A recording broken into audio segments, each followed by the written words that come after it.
Hello, everybody. Welcome back to the Pretend Problems podcast. I'm Kelsey Cook. And I'm Bill Nye the Science Guy. Wow, where'd that come from? Science. Nothing in your life sparked Bill Nye the I don't Science know. Guy? I just spit it out. Wow, how random. It is random. But what a beloved man. what a great fellow. Yeah. What if we say all this stuff when we find out he touches kids? But he doesn't. But I'm just saying, like, that would be horrible. That would 20 years down the road. truly, yeah. There are times where I almost accidentally quote Bill Cosby because there's a great motivational quote that is, I don't know what the key to happiness is, but I know that the key to failure is trying to make everybody happy. And that was Bill Cosby. Oh, he also was famous for saying, drink it. No, it's good. Drink it. Drink it up. So I had to stop saying that quote once I realized. Well, can you say the quote and just not tell people who it is? Sure, maybe I'll just be like, it's just like one of those internet anonymous quotes. Because listen. Why do you have to say anything? Why don't you just say the quote? Oh, I suppose. Yeah, that's what I would do. I don't think you have to attribute it? Yeah, no one's going to be like, can you please cite your work? You're like, no. Oh, I feel like a lot of time now, if like you say a profound quote, you're like, oh my God, who said that? And then you just legend? Turn and run. What That'd be legend? the best. Oh, God. Anyway. What serial rapist said that? Yeah. Ugh. He clearly did not care about everybody liking him. So he really lived up to his quote. Yeah. Yeah, that's true. Can't make everybody happy. Nope. But you can make everybody sleepy. Oh, we started this episode so dark and it's fun. All right. Yeah, it is dark a little bit. You know what else we did that was dark? What? We went to the movies. Oh, yeah, that's right. And we saw A Quiet Place. Yeah. Day one, which is the third in this series. Right. And the first A Quiet Place is in my top 10 of favorite movies of all time. I think it is a goddamn masterpiece. I think it's such a unique concept. I think the acting is phenomenal. Yeah. It makes me cry every time. Yeah, it does. It sure does. And weirdly, jump every time. As if you had never seen it. Mm-hmm. Because we were holding hands and then we weren't. Because I was scared my arm was going to get ripped out of its socket at the shoulder. Yeah. Mm-hmm. I don't know. You're a spaz. I'm a spaz. I'm a jumpy person. Yeah. And very rare in a franchise. The second one, also, I think, incredible. I do think it was great. We watched 1 and 2 to get ready for the third installment, but weirdly, third installment is a prequel. Yes. Now, here's how jumpy she is. We were on an airplane yesterday, and she was looking out the window. And I turned my head like this. You can't see, but I'm about 1.5 feet away still. God, I felt closer. And when she turned, I made sure I was 1.5 feet away because I was wearing a hat, and I didn't want her to turn into the brim of my hat. So I really backed it up. Mm-hmm. And she freaked out and slapped me on the shoulder, which I don't care about. It's assault, but not going to press charges. And you blamed me. You're like, why? It's like, I was really just looking at you from a safe distance, I thought. And it just caught you off guard, so you freaked out. But you were doing it to surprise me. I was doing it to have you go, oh, that's close. Not be like, oh, that reminds me. Guess what else happened on the airplane? So let me preface this by saying no individual group of people is being made fun of here. No. Like if you no one is. You can assign this noise to, I'm going to say 3 or 4 different groups of people, and it was not meant for any of them. I think it's a cartoonish noise. Okay. So I'm not going to do the noise. Let's let the listeners find out if it's cartoonish. And I know you're not going to do it. I'll do it. You want me to do it? Sure. Okay, I'm going to have to. Oh, but whatever you do is going to be. No. And this was at a volume at an airplane. We had just talked about how loud these two guys were, probably 7 rows back. Mm-hmm. But on an airplane, especially if white noise cancels some of your hearing, you do speak up. Yeah. But you don't realize it's being projected. It's like whatever the pressure is in the cabin, it's like water where it carries it. Mm-hmm. And so we were being silly. We were laughing a lot before the flight took off. We had the giggles. We were just yeah. being weird. We were just like trying to make each other laugh. Yeah. And it was working. And we were going back and forth. And you know when you have that energy where you just like, you think about Friday, you think about your Friday plans, and you're all by yourself in your house and you just go, let's go, baby, or something like that. Yeah. It was that kind of energy, but instead of words, she just went, so loud. So incredibly loud. Where And I like power humped. I like power thrust out of the seat and just let that noise rip to try to make you laugh. Like a Neanderthal trying to break out of its straps because scientist, Bill Nye the Science Guy, wants to study this Neanderthal. And the Neanderthal goes, like that. So loud. I turn, I pull my hat down over my face like I'm napping, but no one believes it because I'm shaking. I'm laughing so hard. It was honestly unbelievable. But here's the thing. We were in Burbank. Right? So no one cared. They're probably just like, well, she's probably working on a roll. Yeah. Probably just reading a script, getting ready for audition. Yeah.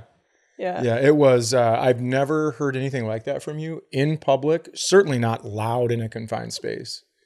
Boy, oh boy, that made me happy and giggly and kind of embarrassed. I don't get embarrassed. Wow. Oh my God. Can you hand me the belt, please? I think that counts as a belt moment. Shush. That counts as a belt moment. That I made you embarrassed in public. That's not embarrassed, awesome. but I really did think, like that noise does get attributed to one of four groups. Yep. And so, and you know what? Come up with your own groups. Don't email the podcast asking me to list the groups. You come up with your own.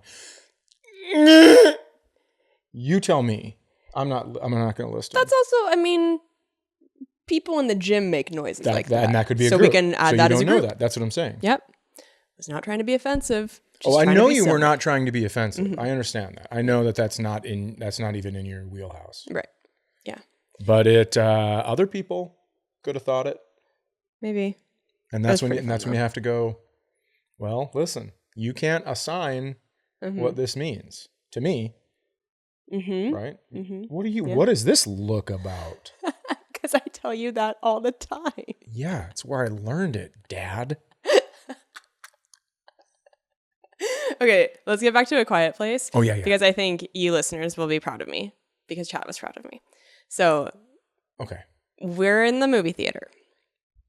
If you have not seen any of these movies, the whole premise, the whole foundation is that you have to be quiet in the world where this movie is taking place.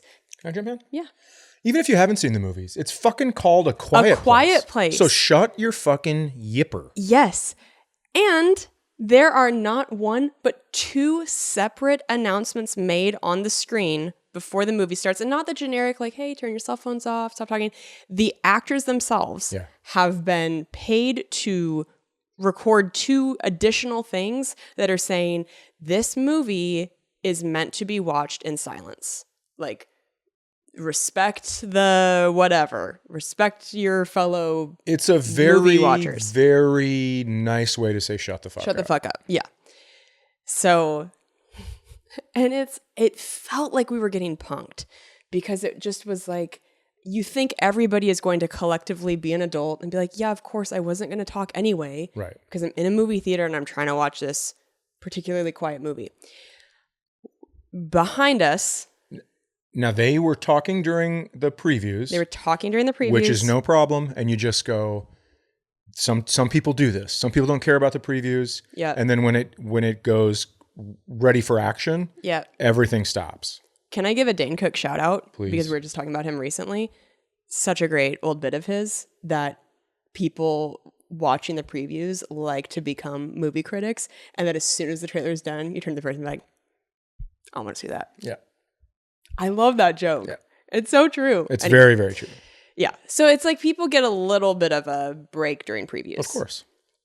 But the movie starts and there is a couple that is in the row behind us and like down a few seats to the right. And the woman is clearly drunk. Yeah. Girl, clearly drunk. And I can hear the boyfriend louder than her.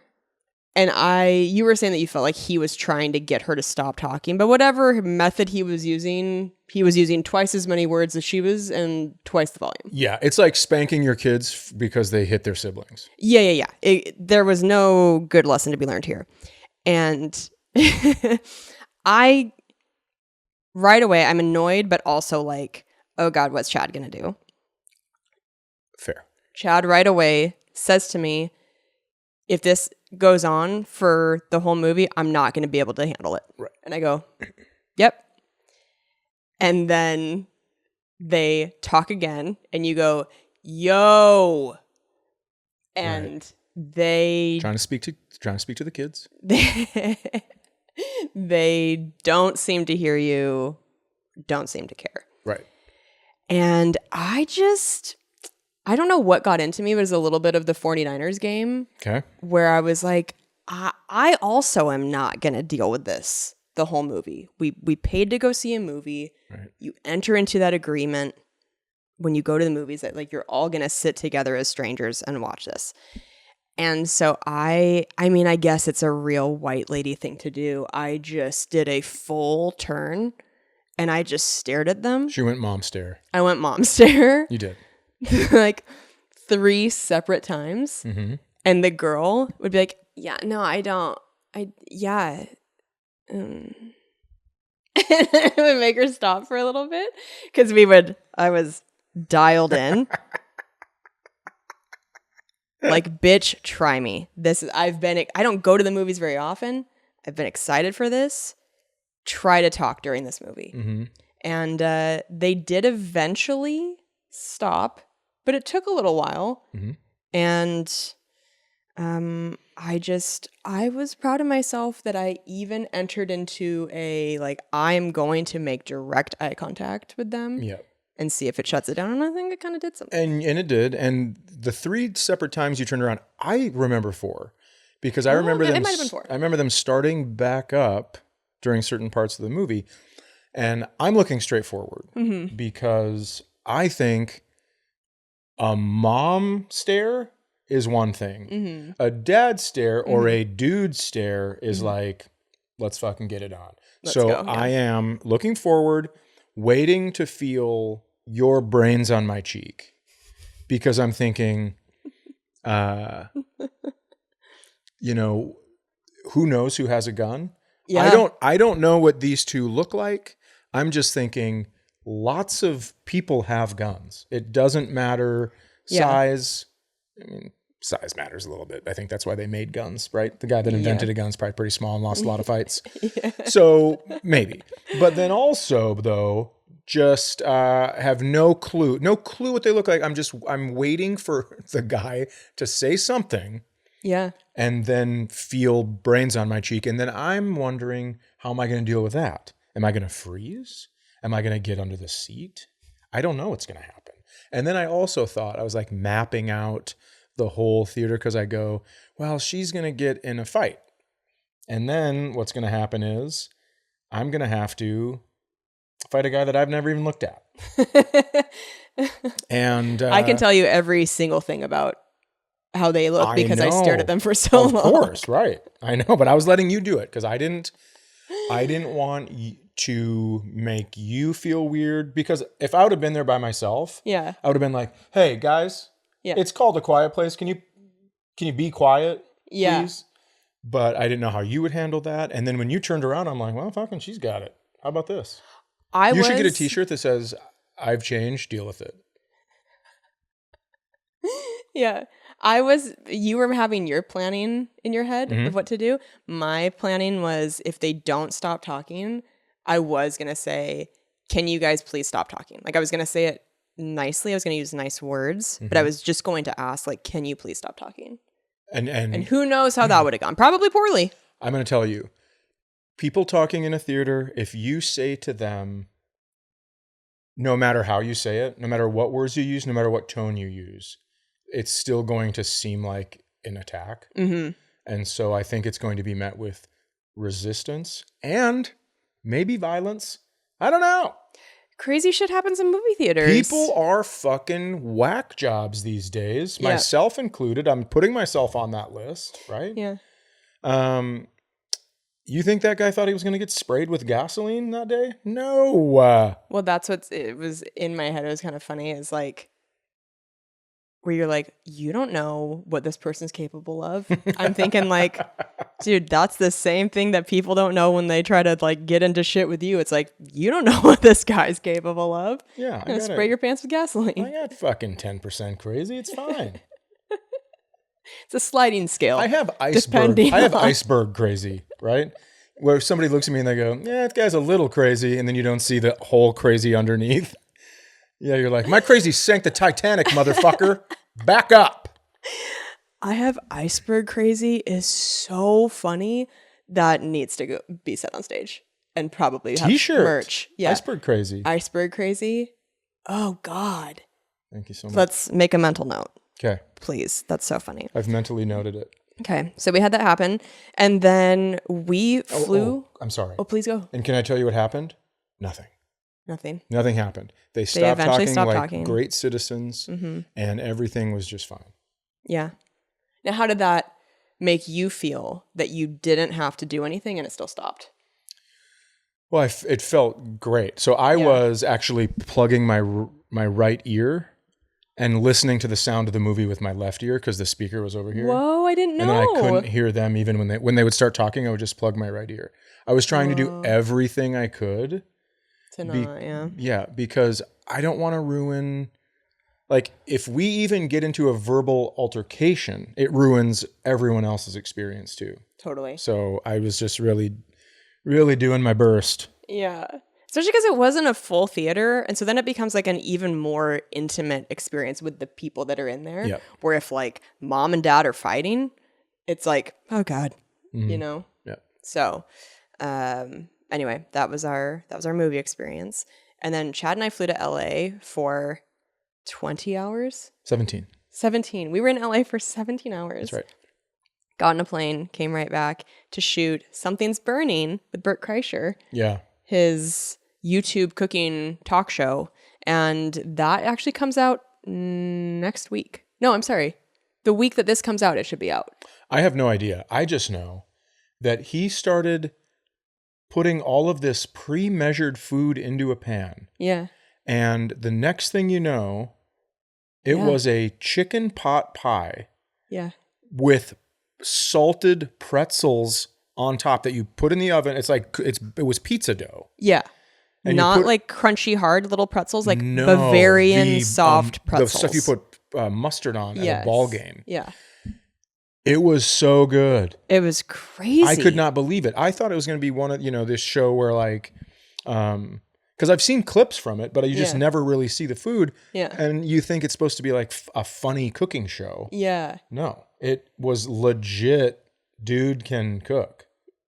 Big time. So well. The meal was amazing. I went into it telling Chad, like, we might need to go to In-N-Out after this because, like, who knows what this is. I think you were saying, like, it's going to be something with fucking Cheetos. Like, I do think Stacy, who is on Bert's team, like, who we love, one of the main people, love her to death. She's so funny. The best. But I think she has a ton to do with it as well. Yeah. But you still have to execute. And he's a really good cook. He was doing the fancy. Yeah, where you pull it back and it cascades back over. Yeah. I think it's out on YouTube right now, guys. If you're interested, search Something's Burning and see if our episode's up yet. But I think it is. So we had a really great time doing that. And at one point, we were talking about like self-image and body confidence. And Bert he's such an interesting person in this way. And I told him on the show, like, I've never heard somebody talk like this, where he's like, I love myself so fully that when somebody online tries to like troll me, it confuses me because I'm like, oh, are they right? Because I don't think that. And especially for comedians, like that is very uncommon to just have that. And I was like, where did that come from? And he's just like always felt that way. Just like really loved how he looks. And I'm kind of opposite, where I'll get a compliment online. People are like, "You've been working out?" And I'll be like, "No, this fucking dick." Yeah, with their sarcasm. So funny because you are being told that constantly lately. Well, not constantly, but that's nice. There. that exactly. Oh, you did. Oh, That you right, fucking ninja'd me. right there. You ninja'd yourself. I ninja'd I myself. didn't have to do anything. Silly. But I mean, I feel like everywhere we go, if it's like friends of yours, people you know, everybody's like, dude, you look so good. What have you been doing? That's nice. Yeah. So anyway, nobody's like fucking with you. Well, okay. Nobody's on like a group email like, hey, all these random people, when you see Chad, tell him he looks good to fuck with him. To be fair, I grew up with friends I'm still friends with and love them to death. Would do anything for them. Yeah. But that's just how we were to each other. It really was a different time. What am I? Generation X? Yeah. So Gen X grew up differently. I think I sent you a meme. Oh my God. The meme is so funny. Yeah. It's like, Go ahead. no. Do you remember I it? don't remember it. It was like, fuck, I'm going to misquote it, but basically that your generation, the way you talk to one another is like, oh, did you fucking whatever, fatty? Like it's just the meanest. Yeah. Like your best friends would say the meanest things to you. And so you showed me that meme and I was like, whoa, that does And that's actually exactly how it was. explain a lot because that was not my generation at all. Right. You know, that, and that's what it says in the meme. It Yes. says your generation would say this, my generation would say this. Yes. And it was completely opposite. And Gen Z's like, love yourself no matter what. Like Gen Z is like, there are no flaws, period. Right. And then I think it just worked backward from there where like I think millennials were like, we were self-conscious of things like if you didn't have washboard abs like Keira Knightley or something, but the way we spoke to one another wasn't roasty. Right. I don't remember that at least. Well, so it was constantly roasty. And so, you know, that's just how we talk to each other. And then eventually you just go, oh, all right. So when someone gives you a compliment, you go, not this time, bitch. Right? That's your immediate defense. Yeah, as you don't want to look dumb. Yeah, is to be like, I'm not going to accept your compliment and then get shit on for the 1,000,000th time in my life. Yeah, I wish we would have remembered to ask Bert, because he's your generation too, if he just didn't have that, or if he did get things like that and just was like, no, I love myself. I think I look great. Yeah. It's fascinating. It is fascinating. It's like really cool to see. And then he goes, so what are your guys' favorite, what did he say? Like physical attributes or things? What's your favorite part of your body? His favorite part of your body. And I was like, I guess my smile. And you and him started laughing so hard and I didn't really know why. And I was like, what? Like, I think that's a good thing and it doesn't age, right? Like it's, you can be as old as you want, but you can still have a nice smile. And it was funny. You told me later that it's like, yeah, but of anything you could say, especially on like a male hosted show with probably a lot of men listening, I mean, like, not men listening, men watching. And that's the difference. They're looking at you and they're going, oh, I wonder which part I'm looking at she's going to say. And then you go smile. And it was just so funny because you took all the steam out of it. And it was so fun. You took all the wind out of all the sails. And I just thought it was very funny to do that. And you thought I was mocking you. Yeah. But I thought it was the funniest answer you could have. Oh my God. Well, also Bert's 20-year-old daughter is like sitting right there. I'm not going to be like, you know what? I think I have a really pretty clit. Like, I just don't think I would do that in that setting, but who knows? Maybe if I get asked that question again, I'll try and be funnier. Oh, I don't think you could be funnier than smile. I'm being serious. Thanks. Yeah, that was fantastic. Yeah. Hey guys, in a world of slot reels and blackjack deals comes the must-play event of the summer from DraftKings Casino, featuring nonstop action and an all-star cast of games including A-Lister, Loki's Luck. The summer blockbuster is one you won't want to miss. Plus, new players can get $100 instantly in casino credits with just a $1 wager, and all players get a blockbuster bonus every week. So sign up with code PRETEND and grab your popcorn. It's showtime on DraftKings Casino. Gambling problem? Call 1-800-GAMBLER or in West Virginia, visit www.1800gambler.net. In Connecticut, Help is available for problem gambling. Call 888-789-7777 or visit ccpg.org. Please play responsibly. 21 plus. Physically present in Connecticut, Michigan, New Jersey, Pennsylvania, West Virginia only. Void in Ontario. Eligibility and other restrictions apply. New customers only. $1 wager to earn $100 in non-withdrawable casino credits that expire in 168 hours. Terms at casino.draftkings.com/blockbuster. Back to the show. Do you want to get into the middle segment? Because we've been loving the Olympics lately. Yeah. And you had such a good idea for a middle segment. You go first. What's your favorite Olympic moment? Yeah. So growing up, I was a gymnast. By the way, if you're watching on YouTube, Poe is demanding love from Chad. Killing my... So I was a gymnast from age 2 to 10. And you're probably asking yourself, what the fuck were you doing at 2? It wasn't much. Like, let's put an asterisk next to I did gymnastics when I was 2, because it was like somersaults and shit like that. But anyway, I've loved watching gymnastics my whole life. And the 1996 Magnificent Seven, that group of female gymnasts who got gold, Carrie Strug. This is like a bittersweet favorite moment, because at the time and for so long, she was just looked at as this hero of like, my God, she did her first vault. I think she broke her ankle or like sprained it very badly. I don't think she broke it, but yeah. Sprained it very badly. And then pushed through, did a second vault, and landed a vault on one foot.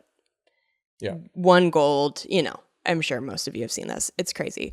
But I just watched the Simone Biles documentary on Netflix, and kind of like the dark underbelly of the gymnastics world is how much these girls were taught to just push past any sort of physical or mental anguish to the point where it was really like abusive. So the fact that she was in serious pain and there wasn't a coach or a mentor being like, okay, this isn't worth it for you to hurt your body further than you already have. It's like, no, you have to do it for your country.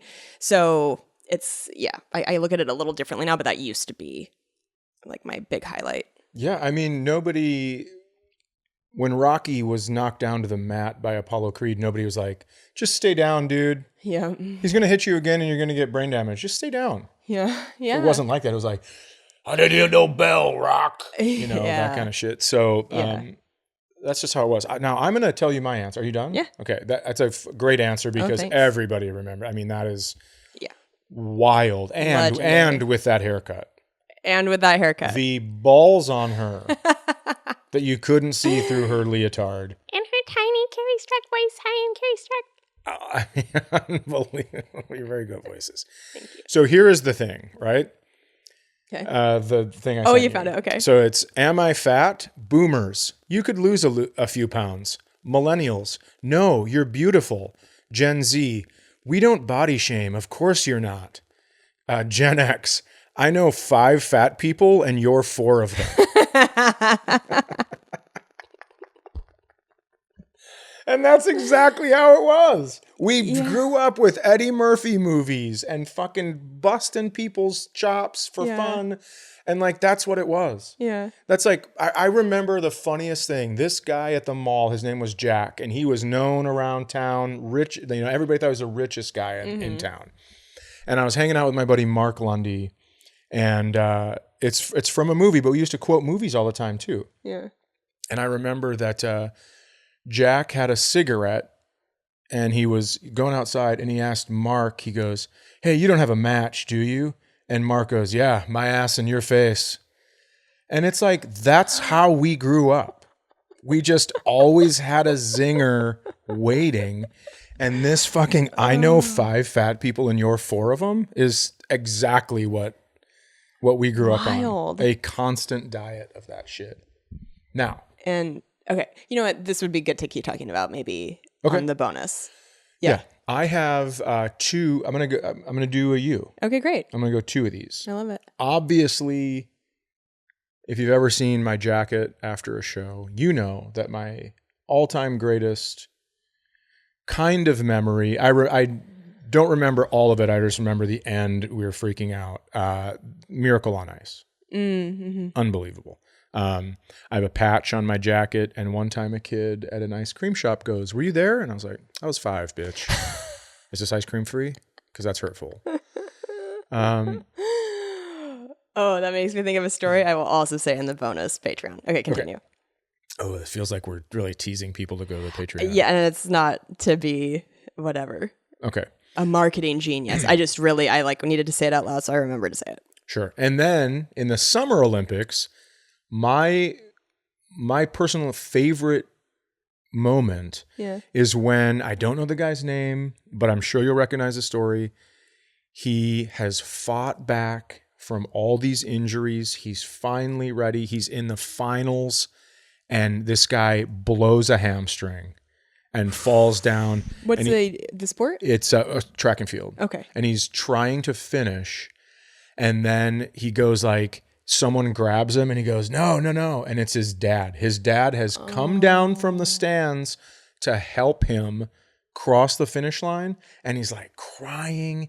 It was so gorgeous. That is what, in my opinion, maybe not the Olympics, but sports are about. Yeah. Like anytime you see somebody, there were just twin brothers. I saw a clip where one of them was going to win the marathon, and the other guy was like right behind him.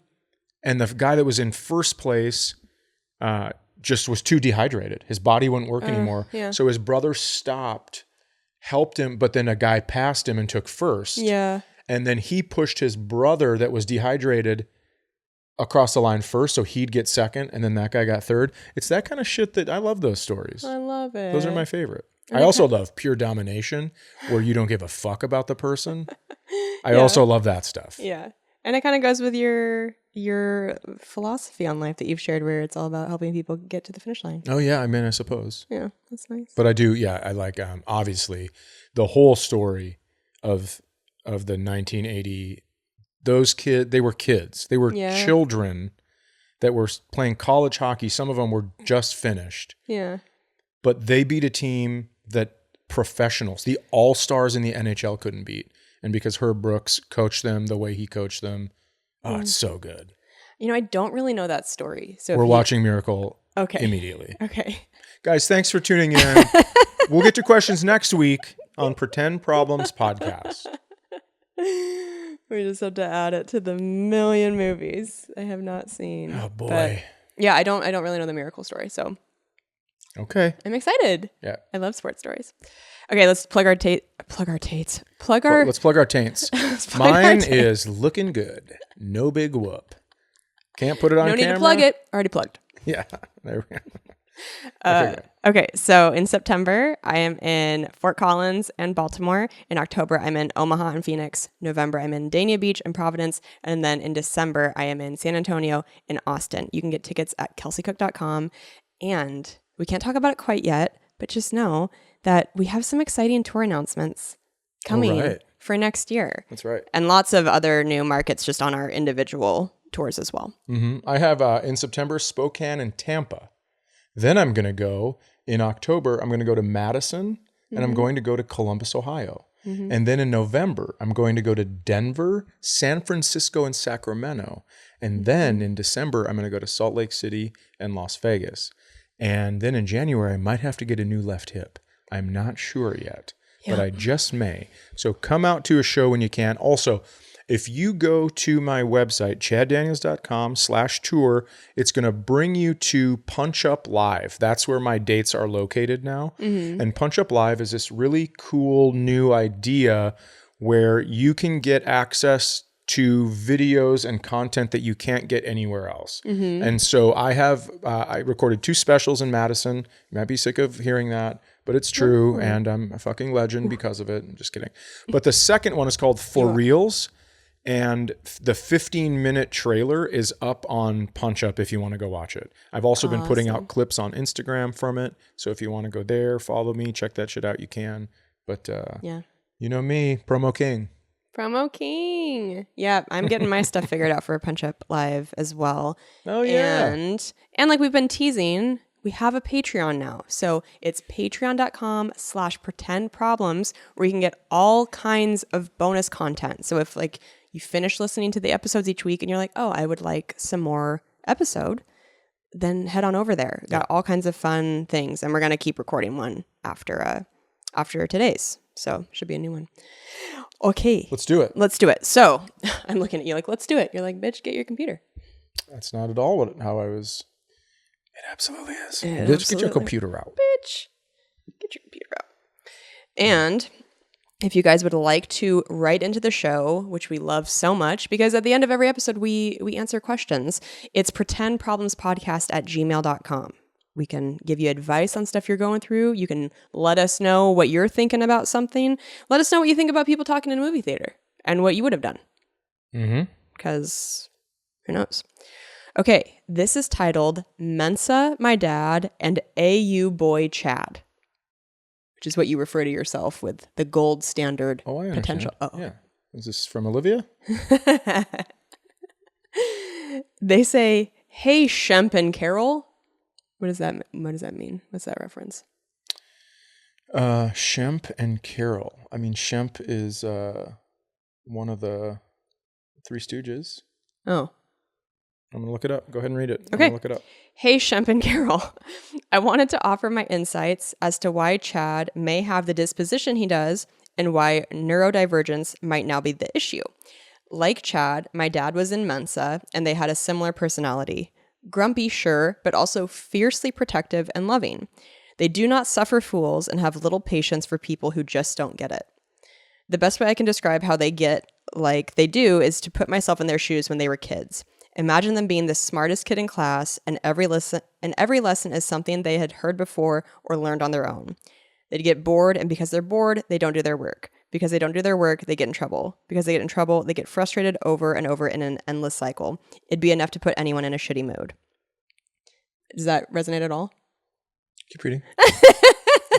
Go on. I was diagnosed with schizophrenia at age 17. I'm now 43. And 7 of my siblings, one has depression, another has ADHD, but the rest are normies who have either built MBA empires or married smart. My dad did suffer severely with depression and alcoholism. All this to say, experience is vast, and although Mensa folks can seem outright insane at times, they are generally dealing with being overwhelmed by what they perceive as the sheer stupidity around them.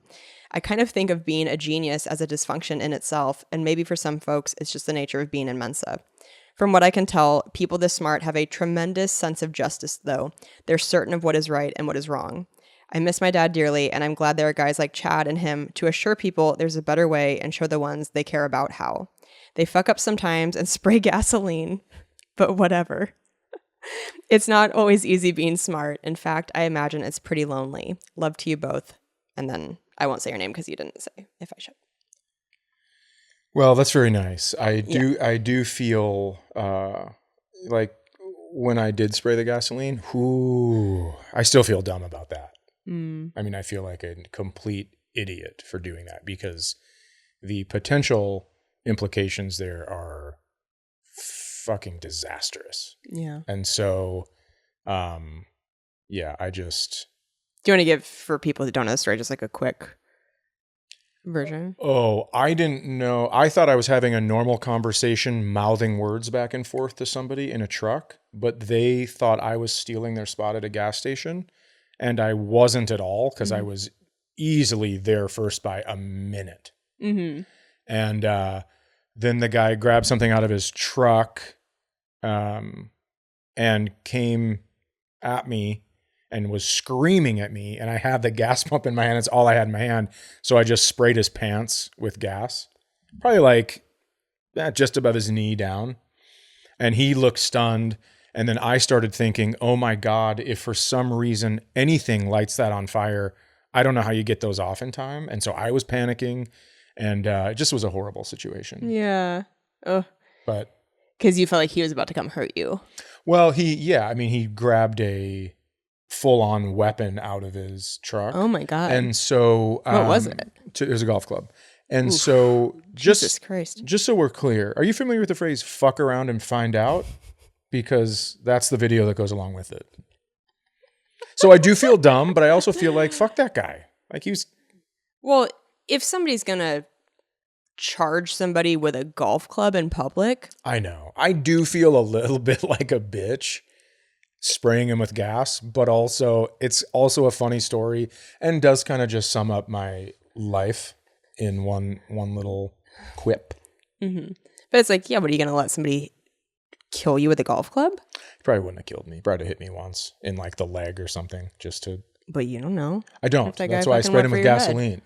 Yeah. Well, thank you for this email. I like it. Yeah, it is very nice, and I'm glad that you kind of figured out dad stuff. Mm-hmm. Okay, this next one is titled "The 5 Love Languages Controversy." They say, hello, Kelsey and Chad. The intro is set to introduce Chad before Kelsey, but Kelsey almost always says hello first on the podcast. So it's Kelsey and Chad to me. Give her the belt for the week because that's the ultimate W. As a disclaimer, I haven't yet watched every single episode of the podcast, but I'm close. I could just kind of skip this part. The 5 love languages is something that you guys talk about with some frequency on the podcast. And in the last few years, the concept's somewhat controversial origins made its rounds on social media, which I'll try to explain with brevity. But to preface that explanation, I'd like to make it clear what my ultimate point is. That despite those origins heavily conflicting with my personal values, it's still a system of communication I use every day. That while we should acknowledge those origins and not forget about them, no one should completely denounce a tool because of its origins if it's ultimately helpful. Okay, so unless it's Christianity. Unless it's Christianity. Starting shit. Jeez. So Gary Chapman is the author of The 5 Love Languages and has been a Baptist pastor since the 1970s. And he designed the concept based on his experiences advising couples within his congregation as their religious pastor.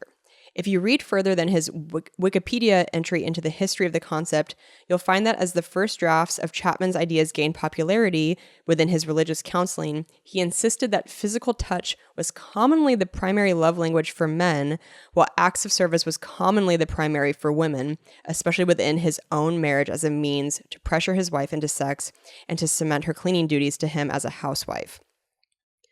Huh. I bet you're so happy I'm reading this because you hate that I use love languages all the time. I don't hate, no, that's not fair. I don't hate that you use love languages. It's confusing that there's 5 of them and then you come up with your own versions. Mm-hmm. And I'm just like, well, this is a new one. Well, sometimes I'm like, oh, you pushing my suitcase in the airport, that's like a love language. That makes me feel so nice. And that's an act of service. Yeah. Right.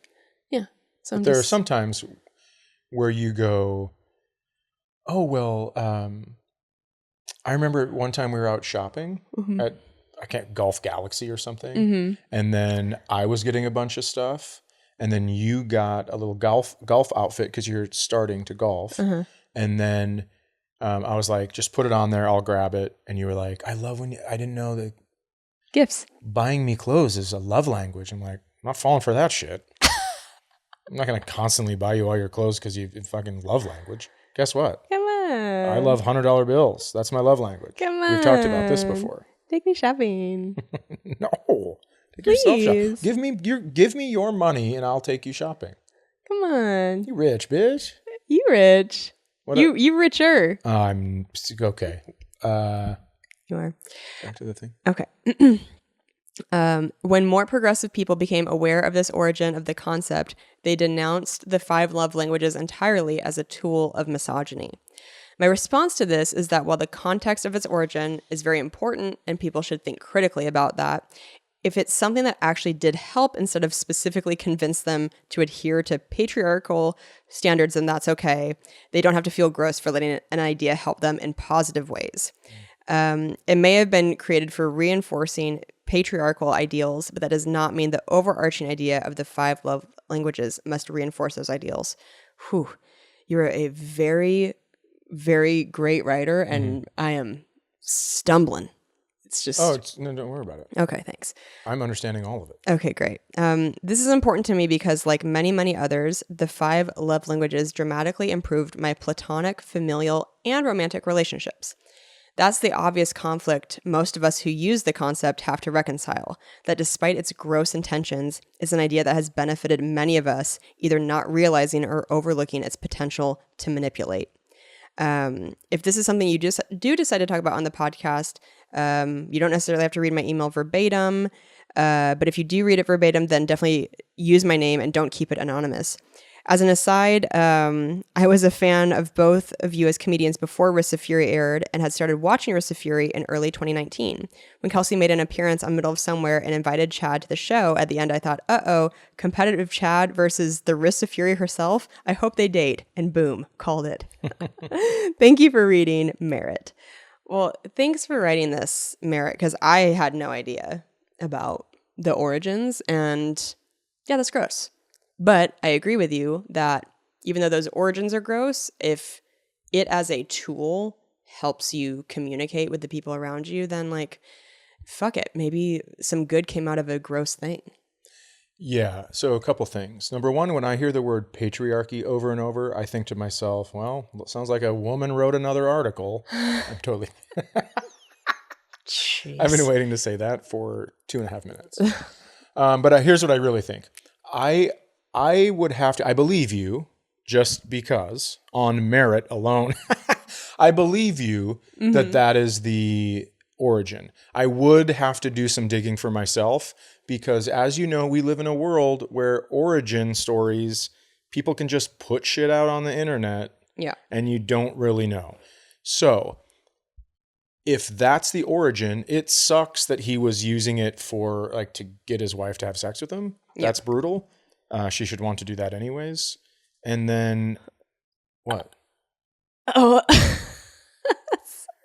I thought you were joking the way you said that. No, like when two people are married, they should want to have sex with each other. Right. Yeah. Did I say that wrong? No, it's funny. It just was coming off of the patriarch the thing. Patriarch thing. Yeah. No. What I mean is you shouldn't have to make a rule for a wife or a husband to have sex with one another. They should want to because they're in love and whatever. Yeah, that should be the hope. That should be the hope.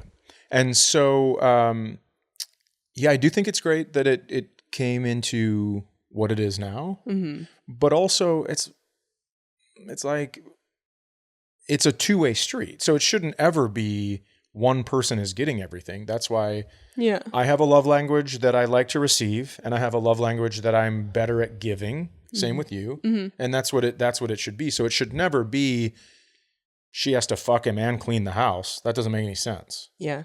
So I I'd like to talk more about this too. Okay. But anyways, I think that love language, I think it helps to make sense of what people need and what they like giving back. Totally. Yeah. Okay. Sorry. That was a very rambling answer. No, I think it's actually been a huge tool in our relationship because we do approach things differently and so differently. Look at me. Make eye contact with me if you're watching. So differently. The most differently. But I like who I'm becoming. You're going to get a shot at a movie theater. Why? The stairs. You're becoming a little bit of me, and you're going to get us murdered. No, I'm not becoming a little bit of you. I like that because you say your love language is words of affirmation, but I think it's acts of service as well. To receive? I think you really like receiving me, like doing things for you. I like receiving because actions speak louder than words, that whole thing. Yeah. I mean, Yeah. So I have found myself being more thoughtful and like doing more things. Whereas I think in the past that just like wasn't at the forefront for me. And it makes me feel better. Yeah, yesterday this is embarrassing, but we have 5 garbage bins. We have 2 garbage bins and 3 recycling bins. We didn't order them all. They were just kind of here, but we sure use them all because we're not always here on garbage day or recycling day. So we just pack it in. And then people will not see our bins for 6 weeks. But then when they see them, it's all 5 of them. That's all 5. Yep. And so I brought them up, and then I can't remember, I was doing something today. And You were in your virtual appointment. Oh yeah, I had a little appointment that I had to go to.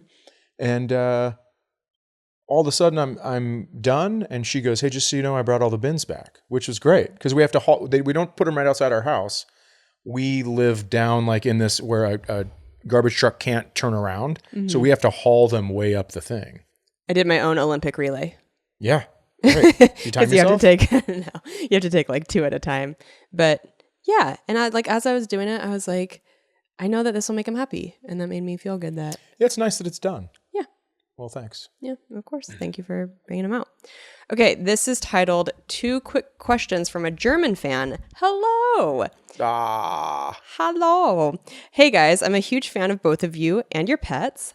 Thank you. My name is Achim, and then you say, you can try to say my name if you want. Achim. Yeah, I'd say. I wonder if it's like a little throat in there too. Achim. Achim. Yeah, Achim.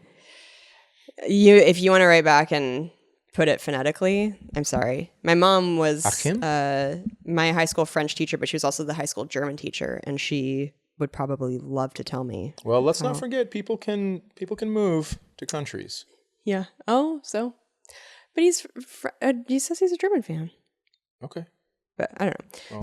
Well, then I'll take it back because I was going very Middle Eastern heavy on that. I know. Well, but I'm like trying to picture what a German accent would pronounce that name as. I don't know. You just have to yell it. Yeah. I suppose Achtung is German. Yeah. Question number 1. What should the fans of the pod call each other? How about the pretenders? So I love that this is something that keeps getting brought up because we talked about this on Patreon recently. I like the Pretenders. I like the Pretenders too. They're a band. They're a band, yeah. So we just have to separate ourselves from that. Yeah, I like that. And then question number 2. Any plans to do stand-up or a live pod in Europe? Would love to see the both of you live. Amsterdam would be perfect because I live very close to the Dutch border. Wow, sorry, I thought that was the end of the sentence. To the Dutch border, and many comedians to Amsterdam when touring Europe. And then, alle gut? I'm saying that in a French accent. You should write back and tell us what that means and how to pronounce your name is good. Phonetically. Yes. Das, maybe like das going ist well. Gut. Das ist gut. Maybe going, and then alle is like, I think French, alle to go. Going well. Hope it's going well. Let us know if we're remotely close. So we don't have touring dates booked in Europe right now, but we are planning on going to Europe. Going to Europe. Just for a vacation, the 2 of us. I can't wait. This fall. I can't wait either. It's gonna be great. We're going to go to Harry Potter World in London. And we're going to go to Disneyland Paris. Yeah. And we're going to go to Dublin. Yep. And guess what? No kids. No kids. We're going full ass. 2 adults walking into Kung Fu Panda 4, except European style. I can't wait. It's going to be awesome. Okay, guys. Well, we are going to now jump into the bonus mini Patreon episode. So if you want to join us over there and hear more discussions from the topics today, patreon.com/pretendproblems. Yeah. And we'll see you over there. As always, thanks a lot for tuning in. Yeah, and for writing in, guys. We'll talk to you soon. Okay, bye.